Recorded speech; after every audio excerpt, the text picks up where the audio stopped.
La première des 5 étapes du championnat de France des rallyes terre avait lieu le premier week-end d'avril. Organisé par l'écurie Uccello et Lazare, Route d'Argent, ce 21e Terre d'Écosse faisait le plein d'engagés avec 146 voitures au départ. Dans cette épreuve disputée sur 2 jours et comportant 10 spéciales pour une longueur totale de 150 km 74, tous les observateurs attendaient la confrontation entre le septuple champion de France terre Jean-Marie Cuoc et l'espoir français Stéphane Lefebvre, tous deux sur Citroën C4 WRC. C'était une opportunité pour moi qui était difficile de refuser. En plus, on a un peu de déficit sur terre, donc c'est toujours bien de venir ici rouler aux terres d'Écosse pour préparer les futurs rallyes du WRC. Vaut mieux finir deuxième avec une belle bagarre que premier s'il n'y a pas vraiment de concurrence. Mais bon, après c'est un rallye long, avec les conditions ça va être un peu compliqué. Faut déjà, je pense, faire un premier tour pour prendre un peu la mesure du terrain et tout, se réhabituer. Cette année ça va être plus dur, je pense, avec les flaques. Il y a vraiment des grosses flaques. Et je pense en étant premier sur la route, va falloir les vider. Donc ça, va falloir y penser et pas se faire piéger bêtement. Sur un parcours identique à 2015 et malgré une surface piégeuse due aux averses tombées la veille, le nordiste se mettait tout de suite en évidence avec 3 temps scratch dans les 3 premières ES. Une première journée qui se concluait finalement par un sans faute pour la Citroën C4 WRC numéro 1, auteur de 6 scratchs en 6 spéciales et ce malgré un léger souci de boîte de vitesse. Stéphane Lefebvre marquait les esprits et menait avec 1 minute 12 d'avance sur Jean-Marie Cuoc. Parti doucement lors de la première boucle, l'Ardéchois remontait dans la hiérarchie pour devancer la Skoda Fabia R5 de Mathieu et Mathilde Margaillan. Le duo familial pointait à une belle 3e place après 6 spéciales à 8 secondes seulement de Cuoc.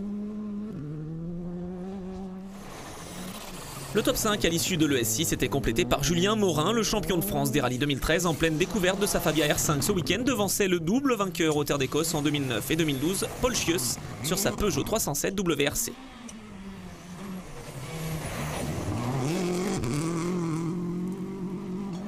Deux mois après un Dakar cauchemardesque, Lionel Beau était engagé sur une Fiesta WRC aux côtés de Fabien Crène. Malheureusement pour l'équipage, un problème mécanique contraignait la Fiesta numéro 3 à l'abandon dès le S7. Cette première manche du championnat de France des rallyes terre était également l'occasion de voir évoluer les jeunes loups de la Peugeot 208 Rally Cup. Et dans cette catégorie, un homme s'est distingué avec 5 temps scratch sur les 10 ES. L'Espagnol José María López s'impose devant 2 juniors, Jean-Baptiste Franceschi et William Wagner sur la Peugeot numéro 55. Le lendemain matin, le soleil accueillait les pilotes, une 2e journée qui réservait son lot de surprises. Jean-Paul Villa terminait 10e de ce rallye à plus de 2 minutes 30 de Laurent Carbonaro et sa fidèle Citroën Xara WRC. 8e position et succès en groupe N pour Arnaud Mordac, auteur d'un parcours remarquable. Il ne termine qu'à 2 secondes 9 de Jean-Marc Falco sur une autre Mitsu. Ghislain Demivius sur sa Skoda Fabia R5 bouclait cette épreuve avec un retard de 5 minutes 38 sur le vainqueur. Esselé dans le classement, Paul Chius hissait sa Peugeot 307 WRC à la 5e position. Plus à l'aise le dimanche sur une route sèche, Jean-Marie Cuoc abordait le dernier chrono en 2e place à 1 minute 46 de Lefebvre. Mais il perdait gros dans l'ultime spéciale suite à un problème mécanique. L'Ardéchois lâchait près de 2 minutes et devait renoncer à une 2e place qui lui tendait les bras. Il terminera finalement 4e au pied du podium à 3 minutes 45 du vainqueur. Souci de transmission dans le premier quart de la spéciale, donc après du coup on perd du temps pour jusqu'à l'arrivée, quoi. C'est un peu dommage de laisser filer 2 places comme ça, mais bon, c'est comme ça, c'est la course. Mathieu Margaillan et Julien Morin étaient donc les grands bénéficiaires des soucis du pilote Citroën et montaient sur le podium final. En remportant toutes les spéciales au programme de ce Terre d'Écosse 2016, Stéphane Lefebvre et sa Citroën C4 2 litres, plus puissante que son habituel DS3 WRC, ont été impériales.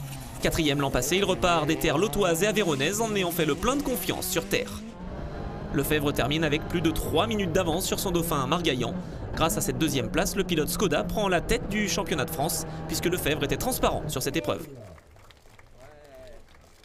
Le bilan est positif sur le classement général, c'est bien, c'est moins bien pour Jean-Marie.